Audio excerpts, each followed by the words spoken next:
What's the ruling on keeping the Quran on a shelf while my bed is facing it? When I sleep, my feet would be towards the Quran while it is not above my feet's position. Rather, it's exactly at the same height. And also, when the Quran is kept in the masjid on the lower shelves and our feet are pointing towards the Quran, what's the ruling on that? A lot of the people make a fuzz, they make a big issue out of this situation.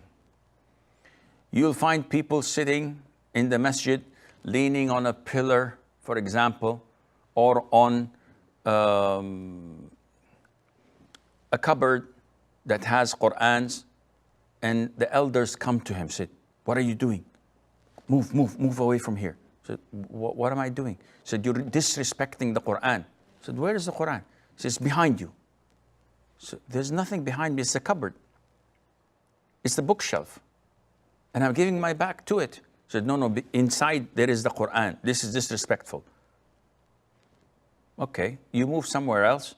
You get pain in your feet. You extend your feet towards the Qibla. Elders come on, remove your feet. Remove it what? It's not detachable. What do you mean remove my feet? So no, you cannot point your feet to the Qibla. Why not?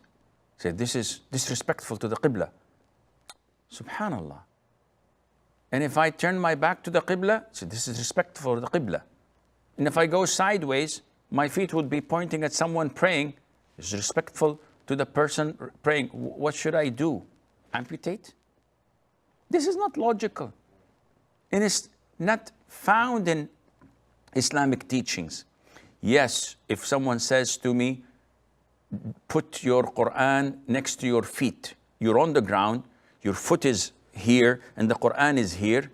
This is a bit disrespectful. Though, there is no intent of humiliating or disrespecting the Quran.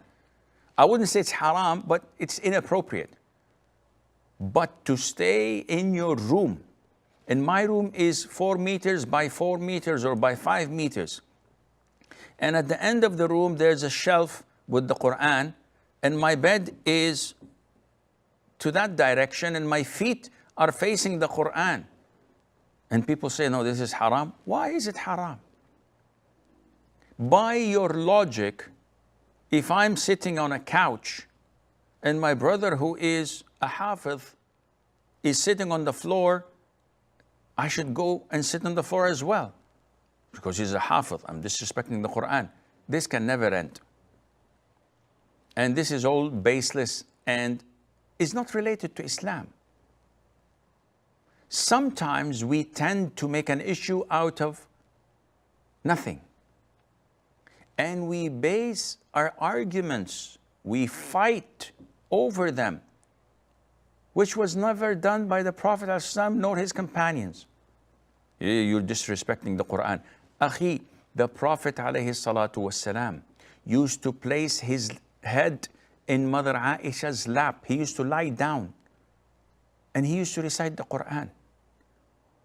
Would you dare and say that this is respectful? This would be blasphemy. It will be kufr if you call this disrespectful. So sometimes we have to rethink things over. And we have to use what is known as the Islamic glasses, spectacles. You put them on, you see things from the perspective of Islam. You take them off, it's worldly things. You see it like everyone else. This is what differentiates us between Muslims and non-Muslims, practicing and non-practicing. That we look at things from a different perspective. Everything has to be based on Quran and the Sunnah. So, for example, I'm sitting in the masjid. I'm reading the Quran. I come to an ayah that has prostration of recitation. So I fold the Quran, I put it on the ground, and I prostrate. Someone next to me holds the Quran up. I finish my prostration and I sit down, he gives it to me. Jazakallah khair, but why? He said, no, it's disrespectful to put the Quran on the ground. Says who? He said, yeah, because your feet are on the ground. Okay, I have no intention to disrespect or humiliate the Quran. I love the Quran. I recite the Quran every single day. What are you talking about? You can't be more Roman than the Romans. You cannot say that this is halal or haram without having the proper evidence from the Quran and the Sunnah. This is your own preference. If you think that this is inappropriate, don't extend your feet in the masjid. This is up to you. Don't place the Quran on the ground. This is up to you. But you have no right to tell me what to do and what not to do without proper evidence from the Quran